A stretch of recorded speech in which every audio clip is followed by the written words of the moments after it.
Kamusta nanay? Anong masasabi nyo kay Remulla? Tungkol ba yan sa mag-a-apply siyang ombudsman? Ano po opinion nyo dyan? Parang sila na lahat ang masusunod kung ganun, di ba? Pakiramdam ko lang ay parang may binabalak pa silang hindi maganda sa Duterte. Yeah. Agresibo sila.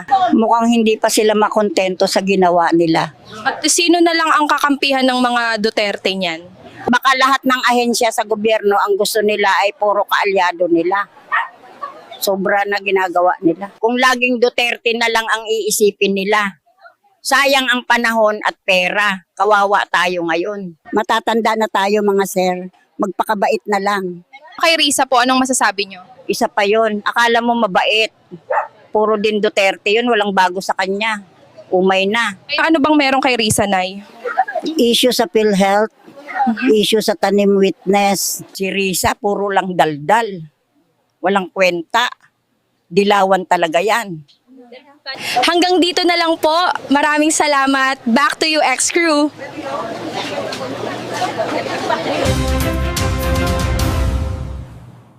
Magandang araw sa inyo mga kababayan. Ako po ang kasama ni Kuya Deng. Dito mapapanood ninyo ang tunay na damdamin ng isang Pilipino. Walang fake news at pawang sa loobin lamang. Halina't silipin natin ang mga mainit na balita ngayon galing sa media. Ay pasok mo na yan, Kuya Deng. Alright, okay. Sa alright mga kapatid, eto na. Manunood na po tayo ng balita. Ito'y galing sa ating Pinas News Uncover mga kapatid. Nasa description yan, ilalagay ko yan, isubscribe yan dahil naghahatid po yan ng balita. Tumutulong po yan magkalat ng mga balita po para sa ating Pilipinas. Maka Duterte po yan mga kapatid. Ito ang title, Boying Binuking na. Excuse me po. Kaya pala gusto maging next ombudsman. Diyos ko po. Halata naman eh. Bakit biglang nagkaroon siya ng interest dun sa ombudsman? Dahil maraming kasong isinampa dun laban sa mga taga-kabila. Ganun lang naman yan mga kapatid eh. Ano pa ba? Para naman ang dami na naming nahalata sa inyo eh. Salamat sa ating mga reporters at kay Nanay. Yan.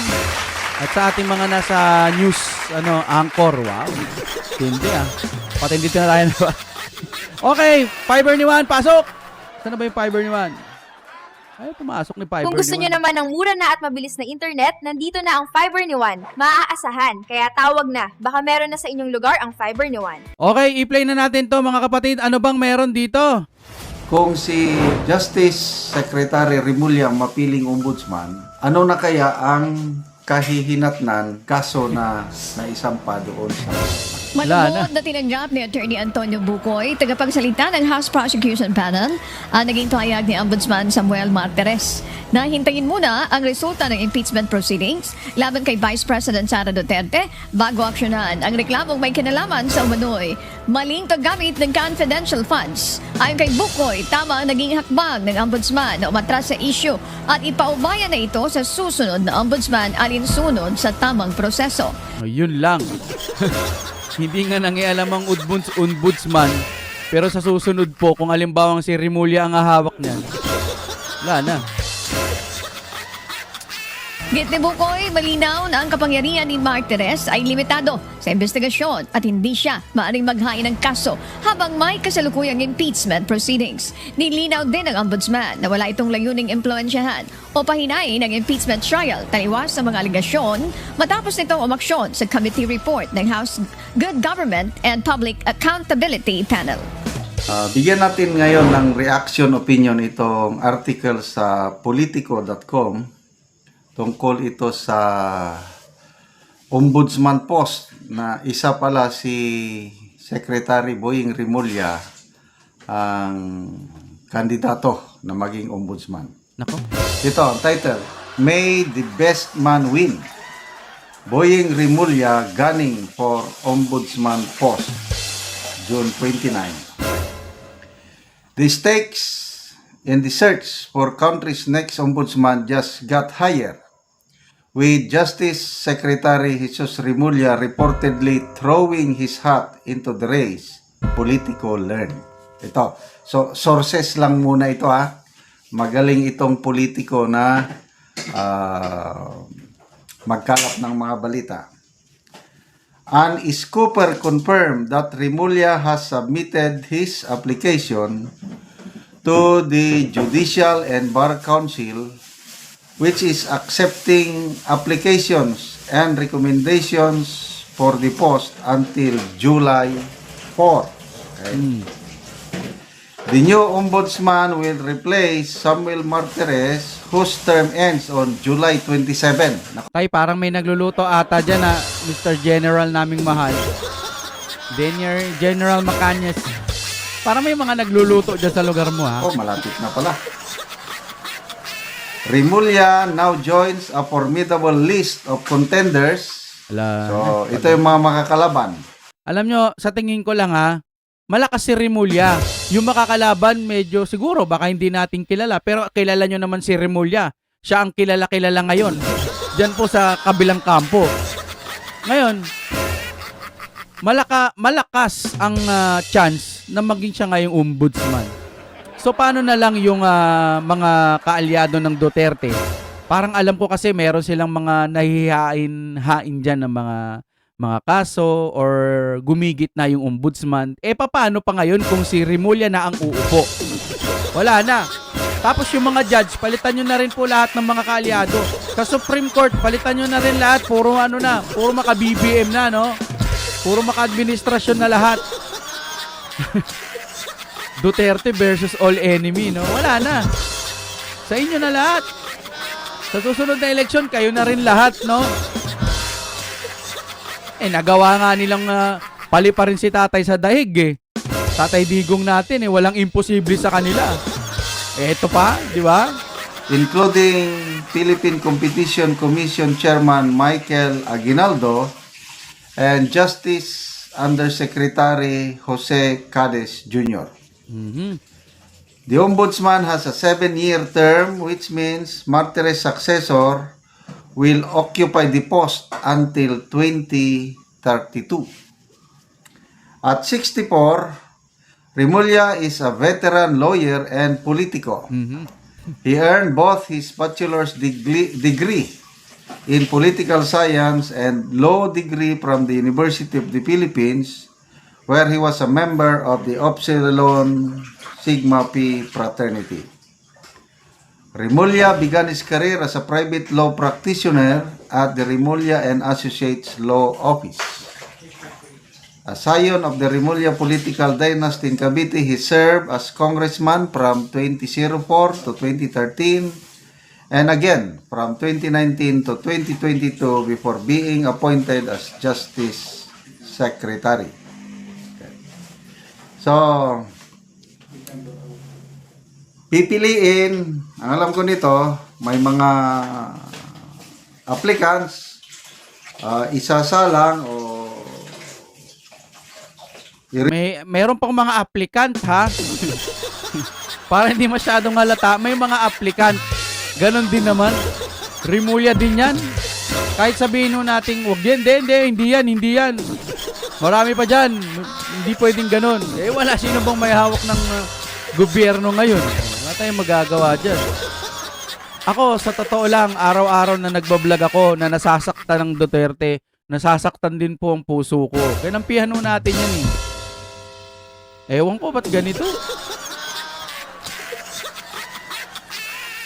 Wala, talagang gagawa sila ng paraan para pabagsakin ng Duterte. Lamang sila sa kapangyarihan. Pero pagdating po sa taong bayan, lamang po ang mga Duterte natin. Ang problema yung kapangyarihan kasi nasa kanila. Tapos ngayon, magmamagic na naman sila. Pag yan ang naging ombudsman, tsa-tsa-tsa. Wala na. Yung Supreme Court, baguhin nyo na rin. Para talagang wala na, Ang pangit naman, tignan kung sasabihin ng mga Duterte nating mahal na tama na, suko na kami. Okay, panalo na kayo, tapos na. Pag sinabi nila yon, lalong iiyak ang taong bayan. Yan ang nakikita ko. Kaya lang naman po lumalaban ang mga Duterte nating mahal. Kasi po, pinupush natin. Tayo po ang lakas ng mga Duterte. Kung wala tayo, hindi sila lalaban. Yun ang nakikita ko. Baka mali ako, ha. Ano ho sa tingin nyo? Kasi kung wala namang sumusuporta sa mga Duterte, saan sila kukuha ng lakas, di ba? Eh wala naman silang kapangyarihan. Etong mga to, kahit wala silang kapangyarihan, ay kahit walang nagmamahal sa kanila, konti lang, kumbaga konti lang, may kapangyarihan naman sila. Hindi katulad sa mga Duterte, ang lakas lang ng mga Duterte, yung taong bayan. Eh yung taong bayan na sinasabi nung mga taga-kabila, taong bayan lang yon, hindi totoo yon. Yakap-yakap lang sa salitaan ng taong bayan. Si Risa nga hindi makapagsalita ng ano. Islang pa yung Tagalog. Islang na parang AI. Tapos ito mamumuno, Boying Remulla, wala na. Finish na. Waiting na lang ho tayo pagdating sa 2028. Ngayon, pagdating sa 2028, eh kung mamagicin pa nila yan, agoy. Parang lalong GG pa tayo. Kung yung tatay umupo ng 20 years, correct me if I'm wrong, 19 or 20, o more or less, siguro ganyan, ano? Wala naman akong masyadong idea doon. Ang alam ko lang doon, murang mga bilihin. Tapos, inaway ng mga dilaw. Ngayon, sila nagsisip-sipan, ano? Ay, nako. Wala na. Ano pa yung pagtatanggol natin? Magsasalita na lang tayo na magsasalita ng saloobin natin. Huwag po natin iiwanan ng mga Duterte. Review ng Judicial and Bar Council. Tapos itong Judicial and Bar Council magre-recommend sa presidente. Nako, sa presidente. At ang presidente ang pipili. Okay, so may nabasa akong post ni Joey De Vibre. Sabi niya, saan ba yun? Ito. Sabi niya, GG na. Si Joey De Vibre, sabi niya, Remulla is eyeing to become an ombudsman. Eh, paano na yung mga kaso niya doon? Di ba? Si Senator Amy Marcos, yung Senate hearing niya, Yes. in Foreign Relations, nag-submit ng findings sa ombudsman at ang ombudsman naman, mabilis na umaksyon. Yung 5 nirekomenda na kasuhan, magkapatid na Remulla, 2 general, Marbel and Torre, 5 yung ambassador Marcos Lacanilaw. So, pinapasubmit sila ng counter affidavit and by this time siguro, nag-submit na siya. So, tahimik ng ombudsman nagtatrabaho. Okay. O paano? Pag tumagal-tagal pa o baka tagalan pa nila. Tapos ngayon, ang mauupo si Remulla. Eh di wala na.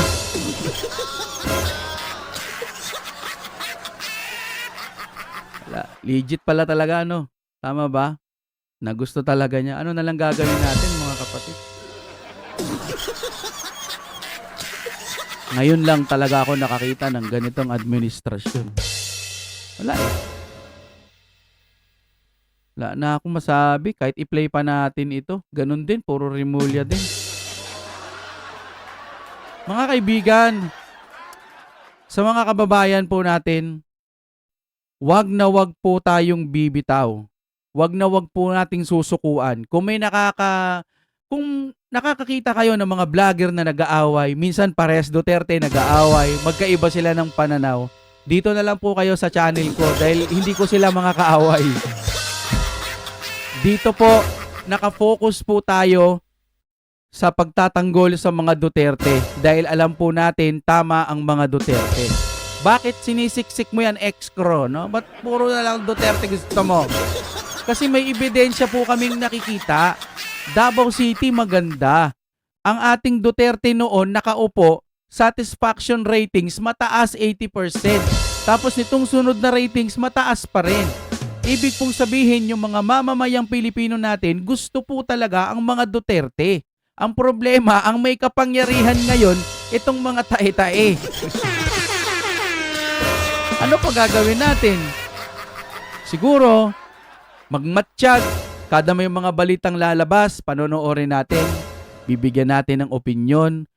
Kaso, wag natin idepende dito ang buhay natin. Kasi ito, Talagang para tong gubat na masukal itong politics na to. Gubat na masukal na maraming mababangis na leon. Huwag kang magtitiwala sa mga nakapaligid sa'yo. Hindi mo alam kung kailan ka nila aatakihin at ikaw ang prey. Magiging biktima ka, hindi mo alam. May mga bumabaligtad. Gusto nilang masurvive. Mga ganon dito sa politics eh. Huwag natin idepende ang buhay natin doon. Lalo na kung normal ka naman. Kaya gawin mo, magtrabaho ka pa rin. Nag-aaral ka, mag-aaral ka pa rin. Kung ikaw ay normal naman ang pamumuhay mo, sige lang. Kung may matutulungan tayong mga mahihirap, sige lang. Ganun talaga eh. Marami pang bansa na mas down pa kaysa sa atin. Pero tayo, mahirap din talaga ang bansa natin. Ano naman din tayo eh. Parang nakahanay pa rin tayo dun sa mga mahihirap na bansa at nahuhuli. Yung mga karatig bansa natin na maliliit na bansa, kahit maliit na bansa sila, ang susi, huwag ka lang maging kurap, gaganda ang Pilipinas. Tayo, pag nakakita tayo ng mahirap, kung ano na lang ang pwede natin maitulong, mahirap din naman tayo, no? Pero hindi susi yun para hindi ka na tumulong sa kapwa mo. Kailangan kahit papano, kung makita ka dyan, huwag mo na lang bigyan ng 20 pesos o 5 piso, 10 piso. Kung kaya mong mapakain siya sa loob ng isang meal, umaga mo man maabutan, tanghali o gabi, pakainin mo. Bigyan mo, sabi mo 20, o sige, pangkape, pero hanggat maaari maitawid niya yung isang hapunan o kaya tanghalian niya.